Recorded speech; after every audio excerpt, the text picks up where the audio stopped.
નમસ્કાર, આપ જોઈ રહ્યા છો નિર્ભય ન્યૂઝ અને હું છું આપની સાથે રીતિ. ગુજરાતની અંદર ફરી એક વખત રાજકારણ ગરમાવાની તૈયારી હવે ચાલુ થઈ ગઈ છે, કારણ કે અત્યાર સુધી આપણે રાહ જોતા હતા કે ગુજરાતના પ્રદેશ કોણ બનશે, મંત્રીમંડળમાં કોણ સ્થાન આપવામાં આવશે, અને હવે વાત સામે આવી સંગઠન. કારણ કે આપણે જોયું કે ભૂપેન્દ્ર પટેલ, હર્ષ સંઘવી, જગદીશ પંચાલ અને એમની સાથે આરએસએસના એક નેતા પણ દિલ્હી ગયા છે અને સંગઠનના વિસ્તરણની જબરદસ્ત તૈયારી ચાલી રહી છે. એક સમય આપણે એ પણ જોઈ રહ્યા છીએ કે જો આવતીકાલથી કબૂતરા બેસે છે તો ભાજપ જે કરવાનું છે આજે કરશે કે પછી હવે કોઈ બીજા દિવસે નક્કી કરવામાં આવશે, કારણ કે 1 મહિનો વીતી જાય અને એ પછી સ્થાનિક સ્વરાજની ચૂંટણી નજીકમાં છે. જો મોડું કરે તો પછી ક્યાંક સ્થાનિક સ્વરાજની ચૂંટણીમાં પણ ભાજપમાં ભડકો દેખાય તેવું પણ સામે આવે. સંગઠનમાં ફેરફાર થશે તો હવે આગળના સમયમાં શું થશે, કારણ કે રાજનીતિ આપણે ભાજપની જબરદસ્ત હોય છે. બધી ચર્ચા કરવી છે. મારી સાથે અત્યારે પ્રશાંત ગઢવી, રાજકીય નિષ્ણાત જોડાયેલા છે. પ્રશાંતભાઈ, નિર્ભય ન્યૂઝમાં આપનું સ્વાગત છે.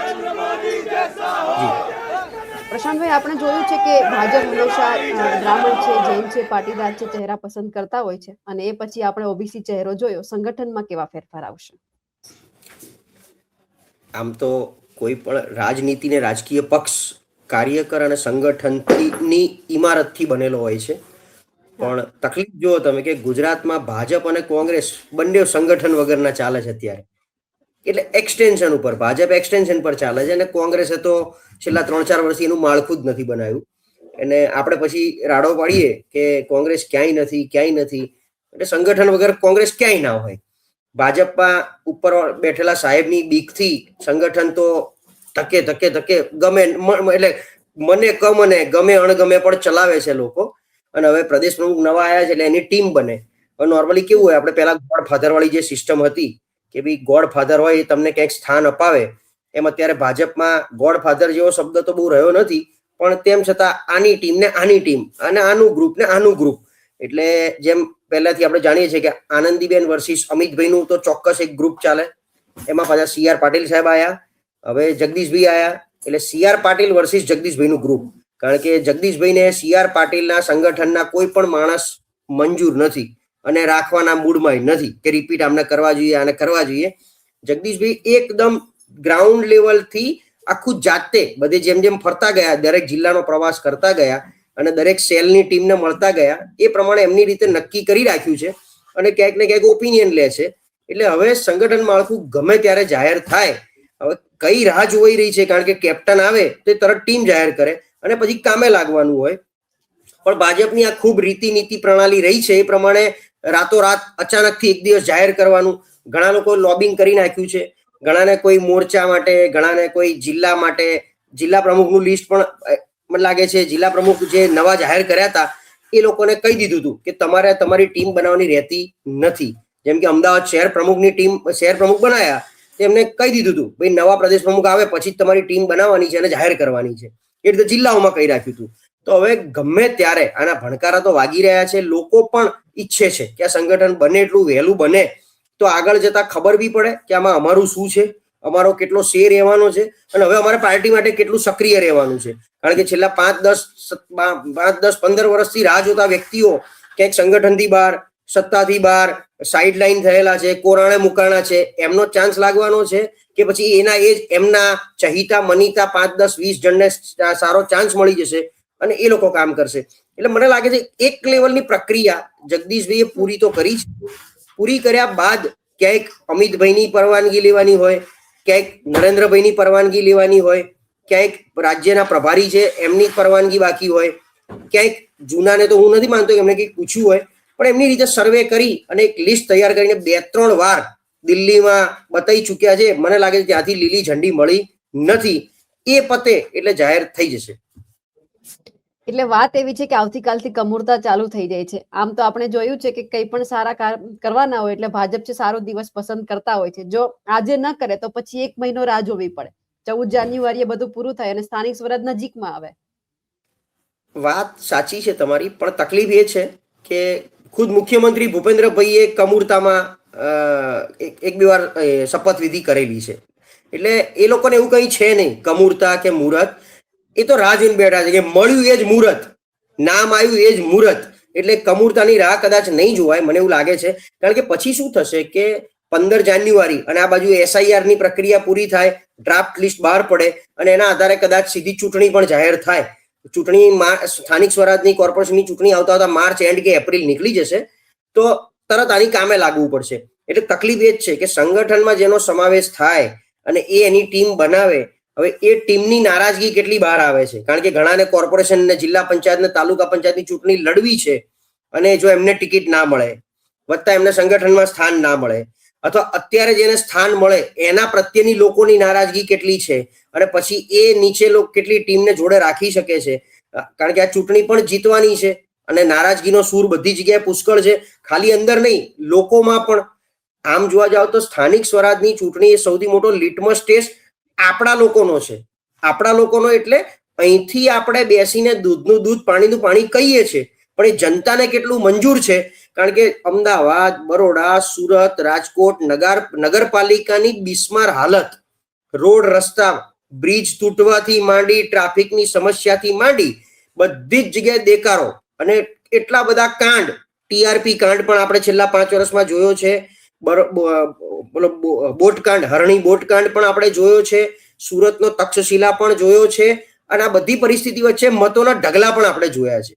એટલે આટલી બધી નારાજગીને ખાળવા માટે અત્યારે ભાજપનો કાર્યકર એના વોર્ડના જનતાને ફેસ કરી શકતો નથી. એકદમ નગ્ન સત્ય છે આ, કે ભાજપનો કાર્યકર કે કાઉન્સિલર એમની સોસાયટીઓમાં જઈ શકતા નથી. જ્યારે જાય છે ત્યારે લોકોની ગાળો ખાવી પડે છે. એ લોકો બેકએન્ડમાં કોઈને કહી શકતા નથી. એટલે કાઉન્સિલર કે કાર્યકરો એક વોલ બની ગયા છે ભાજપ માટે, કે આ બાજુથી જનતા કે એ અહીંયા અથડાય. હવે આમનું અથડાયેલી વાત પાછળ એમના મેનેજમેન્ટને, કારણ કે સંગઠન માળખું નથી, જોઈશું, કરશું, કોણ કરશે, કોને કેવું, એટલે રણી ધણી નથી કોઈ. પેલા કેવું ચિંતા કરવાવાળા 5 વ્યક્તિઓ હતા કે ભાઈ આ પક્ષ માટે ચિંતા, ભાઈ પક્ષનું નામ ખરાબ થઈ રહ્યું છે, આમ થઈ રહ્યું છે, અને કોણ સાચવશે, કોણ વાળશે, ગઈઢા ગાડા વાળે તો એ કોણ કરશે. એ પરિસ્થિતિ અત્યારે ભાજપમાં નથી રહી. હવે કોઈ ભાજપમાં રણી ધણી નથી રહ્યો, કોઈ ભાજપની ચિંતા કરવાવાળો સાચા અર્થમાં નથી રહ્યો. આ બાજુ કોંગ્રેસમાં પણ એ પરિસ્થિતિ છે. એટલે સંગઠન માળખાની બધા રાહ જોઈને બેઠા છે. જેટલું જલ્દી જાહેર થશે એટલું જલ્દી લોકોને ખબર પડશે કે હવે મારું સ્ટેન્ડ શું રહેવું જોઈએ અને લોકો માટે કામ કેવી રીતે કરવાનું છે. શું લાગે છે આરએસએસ નું પ્રભુત્વ કેટલું દેખાય છે? કારણ કે 3 નેતાઓની સાથે આરએસએસ નેતા પણ ગયા છે. સંગઠન અને સરકાર બે વચ્ચેનો જે નાનકડો ભેદ રેખા છે, આરએસએસ નું વધુ પડતું જોર સરકારમાં વધારે હોય છે. સંગઠનમાં ઇક્વલ 50-50, પેલામાં જોર વધારે હોય છે.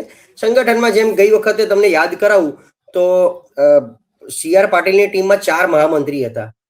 પ્રદીપસિંહ વાઘેલા, ભાર્ગવભાઈ ભટ્ટ બરોડાથી, અને રજનીભાઈ પટેલ અને વિનોદભાઈ ચાવડા. એમાં પ્રદીપસિંહ વાઘેલા અને ભાર્ગવભાઈ ભટ્ટ આરએસએસ માંથી પ્રતિનિધિત્વ કરતા હતા. એ 2 સંઘના માણસ હતા અને સંઘે એમને પુશ કર્યા હતા. બંને જણને કાઢી મૂક્યા મહામંત્રી પદેથી ચાલુ ટેન્યોરમાં. કારણ શું હતું ખબર નથી, કેવી રીતે આવ્યું ખબર નથી. એમ એકાદ મહામંત્રી આરએસએસ માંથી આપે, એકાદ 2 મંત્રી આરએસએસ માંથી આપે, અને જિલ્લા પ્રમુખ હોય એ હવે મૂળ ભાજપમાંથી આવતા હોય એવી વ્યક્તિ પસંદ કરવાની હોય તો આરએસએસ નું ત્યાં ચાલે.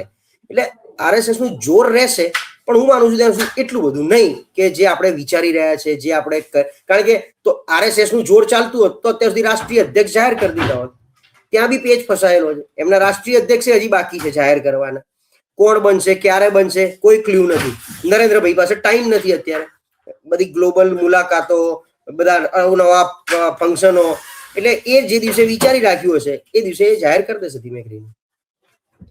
હા, એટલે જો તમે સૌથી પહેલા વાત કરી કે જગદીશ પંચાલ વર્સિસ CR પાટીલ, એટલે આખું નવું માળખું બદલવાનું છે, એ તો વાત કન્ફર્મ છે. વાત તમે બીજી એ પણ કરી કે અલગ અલગ લોકોને બતાવવામાં આવ્યું. તો શું લાગે છે જગદીશ વિશ્વકર્માએ CR પાટીલે બતાવ્યું હશે કે જોવો જ તમે આટલી રણનીતિ બનાવી, છેલ્લે તો CR પાટીલે બિહારમાં પણ જીત અપાવી. ત્યાં ગુજરાત જેમના ઉપર સૌથી વધારે ફોકસ કરે છે, નરેન્દ્ર મોદી અને અમિત શાહ, તેમના માટે કંઈક તો ગુજરાતમાં હોવું જોઈએ ને. એટલે મને એવું લાગે છે કે એટલે આ સિસ્ટમ હવે ભાજપમાં રહી નથી કે જૂનાના માણસો, જૂનાને પૂછવું, જૂના પ્રમુખનું માર્ગદર્શન લેવું. કારણ કે દરેક પોતપોતાની એક ટીમ અને એક ક્લસ્ટર અને નેક્સસ બનાવવાનો પ્રયત્ન કરતા હોય છે. એટલે અત્યારે બહુ બધા લોકો જગદીશભાઈની આજુબાજુ આંટા મારે છે જે CRની ટીમના માણસો નથી પાછા. એટલે એ અલગ જ છે. એમને એવું છે કે અમારો નંબર લાગી જશે. એટલે CRને પૂછ્યું હોય, CR પાટીલને અથવા પાટીલ સાહેબનું માર્ગદર્શન મેળવીને કેવા પ્રકારના વ્યક્તિ લેવા જોઈએ, કયા બાયોડેટા મગાવવા જોઈએ, આવી કોઈ ચર્ચા કરી હોય એવું મને લાગતું નથી. અને ધીરે ધીરે CR ને બી ગુજરાતમાંથી ખસેડવાનો પ્રયત્ન, એ કારણ કે હવે અહીંથી ઉતાર્યા એટલે એમની ટર્મ પૂરી થઈ છે અને દિલ્હીમાં કેન્દ્રીય મંત્રી છે, તો એ દિશામાં જાય, ગુજરાતમાં ઓછા નડે એવું લોકોને ઈચ્છા વધારે હોય કે અહીંયા રહેશે તો અહીંયા ક્યાંક ને ક્યાંક ઘૂસણખોરી બી, એટલે એમનો એક પગ રહેશે, અહીં પગ રહેશે એટલે દરેકમાં એ ક્યાંક ને ક્યાંક નાની મોટી ખટપટ ઊભી કરશે, એટલે આપણે એમને ધીમે કરીને બહાર કાઢવા અને અહીંયા એવી ટીમ લાવી કે જે એમનાથી દૂર હોય. કેટલાય CR પાટીલ વખતના 5, 10, 20 જણા એવા છે કે જે ખાસ પાટીલ સાહેબના માણસો કહેવાય, એમને એવું છે કે ભાઈ CR પાટીલ સાહેબ એટલીસ્ટ અમારી ગોઠવણ તો કરી નાખશે સારી રીતે, પણ મને એ ચાન્સ બહુ ઓછા લાગે છે. એટલે આ બહુ હંમેશા આવું જ હોય કે નવો જે આવે એના માણસો રાખે, એટલે CR પાટીલના કદાચ 1-2 ગણ્યા ગાંઠિયા માણસો રાખે, બાકી ટોટલ ટીમ જગદીશ નવી આવશે.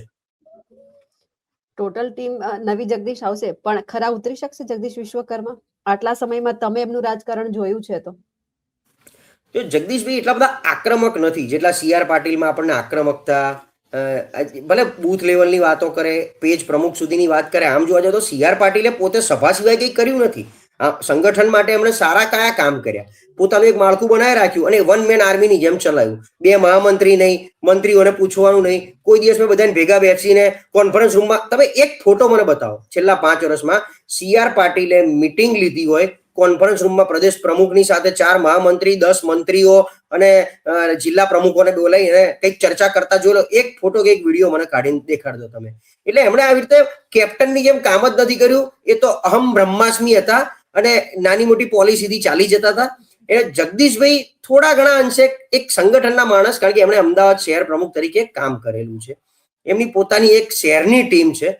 હવે એ કન્ફ્યુઝ તો છે, જો તમે અત્યારે એમનો હાવભાવ જુઓ, એ માત્ર જઈને સભાઓ કરી શકે છે, મળે છે લોકોને, પણ જે કેપ્ટન તરીકે લોકોની વચ્ચે બેસીને કયા કામ કરવાના છે, એજન્ડા શું છે, એમના ટેન્યુઅરમાં એમને કયા નવા સંકલ્પ કરાવડાવવા છે, કયા નવા ટીમને મજબૂત કેવી રીતે બનાવી છે, એ બાબતોના સૂચનો, એ બાબતોની મિટિંગો, એમણે આવીને શું કર્યું કે જૂના જેવી સેલ હતા એ બધા જ જોડે મિટિંગો કરી, દરેકની એક પરિચય, ઓળખ પરેડ કરી, બધાની જોડે મુલાકાતો કરી, પણ પછી એમાંથી સજેશનો લઈને કંઈક ચલો ભાઈ આમાં કયા પ્રકારનું માળખું હોવું જોઈએ, શું નવું કરી શકાય, શું નવું ઉમેરી શકાય, લોકોની નારાજગી શું છે. હું તમને કહું, CR પાટીલને લોકો જઈને કઈ જ નહોતા શકતા કે સાહેબ મારા જિલ્લામાં, મારા તાલુકામાં, મારા વોર્ડમાં તકલીફ છે અને આનું સોલ્યુશન, કે તમે એકવાર આવીને હાજરી પુરાઈ જાઓ ને સાહેબ, કોઈ આવું કહી નહોતા શકતા. એ એમના મરજીના માલિક હતા. અત્યારે જગદીશભાઈ થોડા ઘણા છે, કારણ કે એક તો વોર્ડ લેવલે એમણે પોતે કામ કરેલું છે, એટલે તમે અત્યારે જગદીશભાઈ જઈને કહો કે સાહેબ અમદાવાદના ગાંધીગ્રામ એટલે નવરંગપુરા વોર્ડમાં તકલીફ છે, એકવાર આંટો મારો ને, તો જગદીશભાઈ 100% બીજે જ દિવસે હાજર થઈ જાય કે આ ચલો બધાને ભેગા કરો, હું આવું છું. એટલે એ ગ્રાઉન્ડ લેવલનું કામ એમણે જોયેલું ને કરેલું છે. એટલે કદાચ થોડો ઘણો ફેર પડશે, પણ નવી રણનીતિ, એટલે નવી એટલે આખી સિસ્ટમ કંઈક નવી બનાવવી પડે. એ જ જૂની સિસ્ટમ કેવી મંત્રી લાવો, મહામંત્રી લાવો, ઉપપ્રમુખો બનાવો, એવી રીતે નહીં, કંઈક નવું શું કરી શકાય એ ફિરાકમાં અત્યારે લોકોને મળી રહ્યા છે એવું મને જાણવા મળ્યું છે. હવે જોઈએ કેટલું સાચું કેટલું ખોટું, કેવી રીતે ખરા ઉતરે છે. બીજું તમે કીધું ખરા, હવે ભાજપમાં કાર્યકરોએ કે નેતાઓએ ખરા ઉતરવાનું જ નથી, જનતા મોદીના નામે મત આપવાની છે. ગમે એટલી નારાજગી, તમે રિદ્ધિબેન બેઠા છો, મને ખબર છે ક્યાં બેઠા છો, તમારી નીચે ઉતરો એટલે રોડ ઉપરની બધી જ સમસ્યા છે, પણ તેમ છતાં તમારી ઓફિસની પાછળના 100 ફ્લેટને જઈને ખાલી પૂછી આવો એટલે કે વોટ તો ભાજપને જ આપવાનો છે. એટલે ત્યાં કોઈની જરૂર જ નથી, ના કાર્યકરની જરૂર છે, ના નેતાની જરૂર છે. એમને એક મસ્ત રંગ લાગી ગયો છે, અમારો વોટ તો ભાજપને જ આપવાનો છે. હા, થોડી ઘણી તકલીફ છે, પણ હવે તો અમે ચલાવી લઈશું એમ. એટલે કાર્યકરોએ કામ નથી કરવાનું. બીજા કાર્યકરોએ કામ ક્યાં કરવાના? તકલીફ શું છે? ભાજપમાં રોજ કાર્યક્રમો, પણ એ ભાજપના. આજે PM ની વિઝિટ છે, આજે અમિતભાઈની વિઝિટ છે, આજે ફલાણાની વિઝિટ છે. તમે સોસાયટીમાં SIR ના ફોર્મ આપી આવો, ઉઘરાઈ આવો, સોસાયટીએ જઈને પેલા ભારતના ઝંડા આપી આવો, દરેક હર ઘર તિરંગા લગાવવાના છે, પહોંચાડી આપો, કાર્યક્રમ છે ત્યાં બધી જઈને સ્થળ ઉપર આમ કરી આવો. આવા બધા કામ એકદમ મજૂર વર્ગનો કામ ભાજપના કાર્યકરો પાસે લોકો કરાવે છે. ભાજપના મોવડી મંડળ બિચારા કાર્યકરો હોંશે કરે છે, એમ માનીને કે આજ ને કાલે મારો ક્યાંક નંબર લાગશે. કોઈનો લાગતોય નથી. એ જે 2-5 મળતિયા અથવા અમિતભાઈના નજરમાં હોય એવા લોકોના કામ થઈ જાય છે, ક્યાંક જવાબદારી મળી જતી હોય છે. તકલીફ છે ભાજપમાં, પુષ્કળ તકલીફ છે. હું કાયમ કહું છું કે પોણું ભાજપથી નારાજ ચાલે છે આ વાત, અને ભાજપ વાળાને બહુ ગમે છે.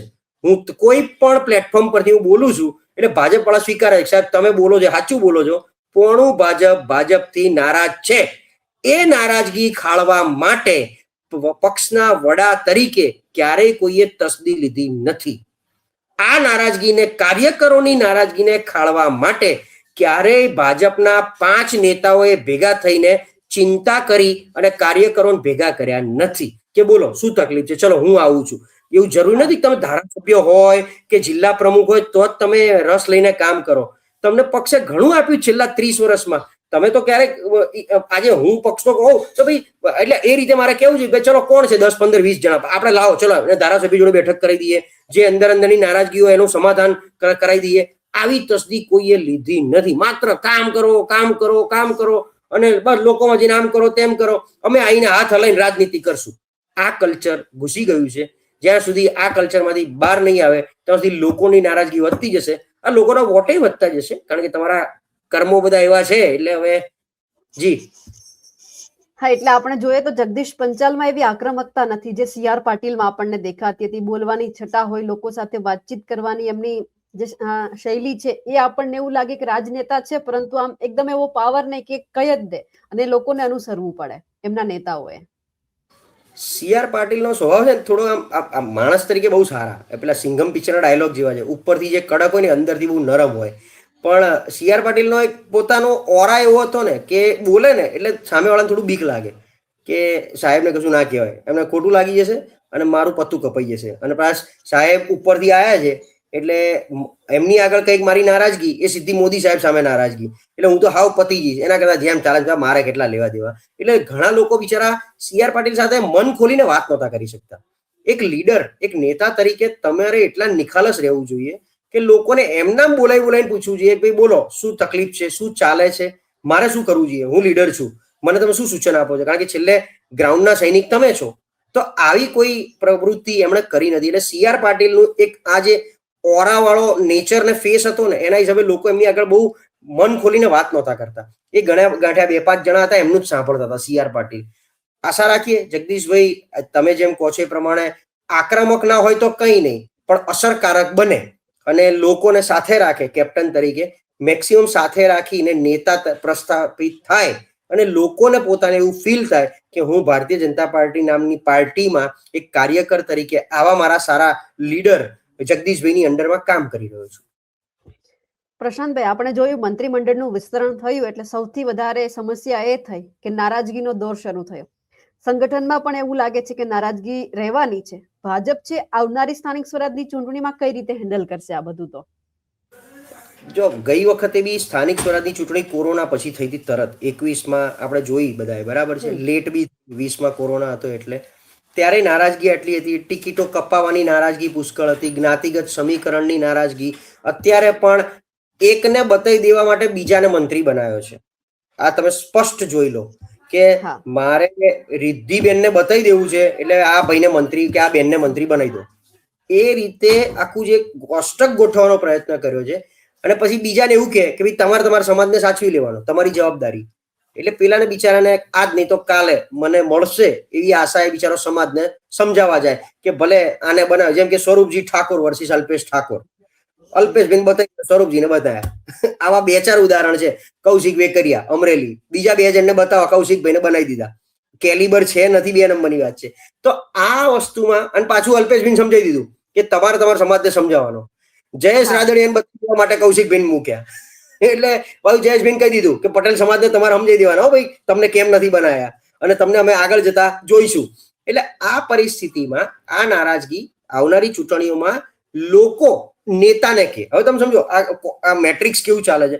લોકો એવું કે છે તમને ના બનાવે ને એટલે અમે નારાજ છે, આવો કે તમે કામ નહીં કરવા માંગતા, અથવા અમારે જઈને લોકોને મળવું નથી કે ભાજપને વોટ આપજો. એટલે જયેશભાઈ એટલે ભાઈ કરવું પડે, તમે કરશો તો મારું સારું દેખાશે તો મને આગળ જતા કંઈક મળશે. 27ની ચૂંટણી માથા ઉપર છે, અત્યારે તમે મહેરબાની કંઈ ના કરો. આવું લોકો હાથ જોડશે નેતાઓ. અને એમ કરતા બધું ગાડું અહંકાર છે બધા અને ચાલશે. આ મારી આ વાત એકદમ ગ્રાઉન્ડ લેવલની, કદાચ મારી વાત બહુ પોલિશ નહીં હોય પણ ગ્રાઉન્ડ લેવલની વાત કરું છું કે આ જ રીતે લોકોને સમજાવશે કે ભાઈ અત્યારે કશું મહેરબાની કંઈ કરતા નહીં. 27ની ચૂંટણી માથે છે, આપણે હજી ધારાસભાની ટિકિટ લેવાની છે. તમે બધા હશો કામ બતાવશો તો મને ટિકિટ મળશે, તો મને નહીં મળે. એના કરતા જેમ ચાલવા દો, કામ કરો. ધક્કા મારવાના છે અને ધક્કા મારશે તે લોકો અને ચાલશે. અને સામે છેડે આજે તમે જો તો આમ આદમીનો ફૂગો ફૂટ્યો કશું અત્યારે નો ડાઉટ એક ચૈતર વસાવા એની રીતે એ બી હમણાં થોડાક શાંત પડી ગયા, એટલે ગોપાલ ઇટાલિયા થોડાક શાંત પડી ગયા. તો આમ આદમી પાર્ટી વજન 0 થતું જાય છે. કોંગ્રેસનું સંગઠનમાં તકલીફ છે, ખબર નથી પડતી. આ બધામાં ભાજપ ચાલી જાય છે, ગાડું હાંકે છે એનું અને હંકારે છે તો હાંકે જાય છે. હાલવા દો, આપણે જોઈએ જાવ શું થાય છે. સિનિયર નેતાઓને જો સ્થાન આપવામાં ન આવે સંગઠનની અંદર તો ભાજપને કેટલો ફટકો છે? ફટકો કઈ, સિનિયર હવે ઓલમોસ્ટ વ્હાઇટ કોલર રાજનીતિમાં લાગી ગયા છે બધા. તમે 15 નામ ગણાવો. નીતિનભાઈ શું કરવાના? નીતિનભાઈ શું કરવાના? માનો કે એમને સ્થાન ના આપ્યું તો નીતિનભાઈ હામાં પડવાના, બહુ મોટો નિષ્ક્રિય થવાના. નીતિનભાઈના ગણ્યા ગાંઠ્યા જે કાર્યકરો છે એ બહુ મોટો નિષ્ક્રિય થાય, બીજું કંઈ કરી ના શકે. નીતિનભાઈ હોય, ભૂપેન્દ્રસિંહ ચુડાસમા, આઈ.કે. જાડેજા, સુરેન્દ્ર પટેલ તો હજી દબદબો ધરીને બેઠા છે અને નેતા નહીં તો ફાઇનાન્સર કહેવાય. આવા પ્રદીપસિંહ જાડેજા, સૌરભભાઈ પટેલ ક્યાંય દેખાતા નથી. હું હમણાંથી એમને બહુ યાદ કરું છું. સૌરભભાઈ પટેલ ક્યાંય દેખાતા નથી. ગણપત વસાવા ક્યાંય દેખાતા નથી. તો આ જે કંઈ સિનિયર નેતાઓ છે એમનો બહોળો ઉપયોગ પાર્ટી ધારે તો કરી શકે. સાચા અર્થમાં માર્ગદર્શક મંડળ, આપણે ખાલી ખેંચવા માટે નહીં, અડવાણીની જેમ બેસાડી દે એવી રીતે નહીં. સાચા અર્થમાં હું જે કહું છું, એક બી નેતાને એવી જવાબદારી નથી આપી કે સાહેબ તમને 5 જિલ્લાની જવાબદારી સોંપીએ છે, તમે બધા કાર્યકરો રોજ તમારું કામ એ લોકોને જઈને મળવાનું, જિલ્લાના પ્રવાસ કરો અને સંગઠનના માણસોને મળી, કાર્યકરોને મળી અત્યારના સંગઠનનો સાચો ફીડબેક લો અને પાર્ટીને પહોંચાડો. ગુજરાતમાં 33 જ જિલ્લા છે અને આવા 33 નેતા કાયદેસર પાર્ટીએ નવરા કરી નાખ્યા છે.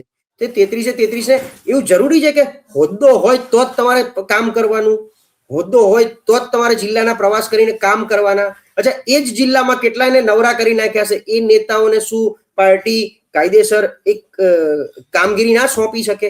એમની ઉપર એક સિનિયર નેતા મૂકીને અને જેમ કન્વીનર, કો કન્વીનર, તો એમ એક એક્ઝામ્પલ કે ભૂપેન્દ્રસિંહ ચુડાસમા કન્વીનર હોય અને કો કન્વીનરમાં જે તે જિલ્લાનો વ્યક્તિ આવે, એક અલગથી આપો અને એ બે વ્યક્તિનું કામ કે આખા જિલ્લામાં ક્યાંય નારાજગી હોય તો કાર્યકરો જોડે બેસી ચા નાસ્તો કરી અને મનમેળ કરાવવાનો. સૌરભભાઈ પટેલ મંત્રીમંડળથી ઉતર્યા એ દિવસથી તમને કોઈ દિવસ સ્ટેજ ઉપર ક્યાંય દેખાયા હોય તો બતાવો, કોઈ દિવસ કોઈ કાર્યક્રમમાં દેખાય તો બતાવો, સિવાય કે કદાચ મોદી સાહેબનો કાર્યક્રમ હોય. એટલે આ જે નવરા કરેલા નેતા છે એમનો તમે ઉપયોગ તો કરો, સદુપયોગ કરો અને એમનો બી જે આટલા વર્ષોના અનુભવનો નિચોડ લઈ અને નીચેના કાર્યકરોને તૈયાર કરો. એવું કશું કરવું નથી. સંગઠન એકદમ હીંચો ચાલે છે અને આ જ રીતે ચલાવશે આ લોકો. જગદીશ પંચાલ, આમ જોવા જઈએ તો આપણે અમદાવાદની વાત કરીએ. રાજકોટમાં જે ડખો છે, ન તો મંત્રીમંડળમાં કઈ રાજકોટને મળ્યું છે, સંગઠનમાં હવે શું લાગે છે કે રાજકોટમાં કે ધ્યાન આપવામાં આવશે? હવે અગેન રાજકોટમાં 3 ટીમ કામ કરે છે. એક વિજય રૂપાણીની જૂની ઓરિજિનલ ટીમ, કારણ કે ધનસુખ ભંડેરી, નીતિનભાઈ ભારદ્વાજ, બીજા 2-3 જણા જે તે વખતના મેયર, અત્યારના જે ડેપ્યુટી પેલા સ્ટેન્ડિંગ ચેરમેન છે ઠાકર, જયમીન ઠાકર, આ બધું વિજય રૂપાણી. એની ઉપર CR પાટીલનું એક ગ્રુપ આવ્યું કે જે કોર્પોરેશન પર દબદબો રાખીને બેઠા. હવે એની ઉપર જગદીશભાઈનું ત્રીજું ગ્રુપ આવી રહ્યું છે. આ બધાની વચ્ચે પાછું RSS નું ગ્રુપ એક્ટિવ થયું અને જેમણે ઋષભ રૂપાણીની અને અંજલિબેન રૂપાણીની મુલાકાત કરી. એટલે ત્યાં એવું હતું કે ભાઈ રાજકોટ કે સૌરાષ્ટ્ર પૂરતો દબદબો અમારો રૂપાણી પરિવારનો રહે, એ રીતે સંગઠન માળખું બને. હવે ઉપરથી અમિતભાઈની, નરેન્દ્રભાઈની મંજૂરી છે, કારણ કે જગદીશભાઈ પ્રદેશ પ્રમુખ જ બનાયા છે, એમ્પાવર નથી કર્યા કે તમે મન ફાવે એવી ટીમ તમારી રીતે બનાવજો. છેલ્લે ટીમ તો ઉપરથી જ નક્કી થશે. એક સામાન્ય વોર્ડનો પ્રમુખ હશે તો એ લિસ્ટ લઈને તો ઉપર જ જવું પડશે. એમ સૌરાષ્ટ્રમાં મંત્રીમંડળ ન આપ્યું. ગઈ વખતે એક ભાનુબેન હતા રાજકોટ જિલ્લામાંથી અને સૌરાષ્ટ્રમાંથી રાઘવજીવી પટેલ હતા.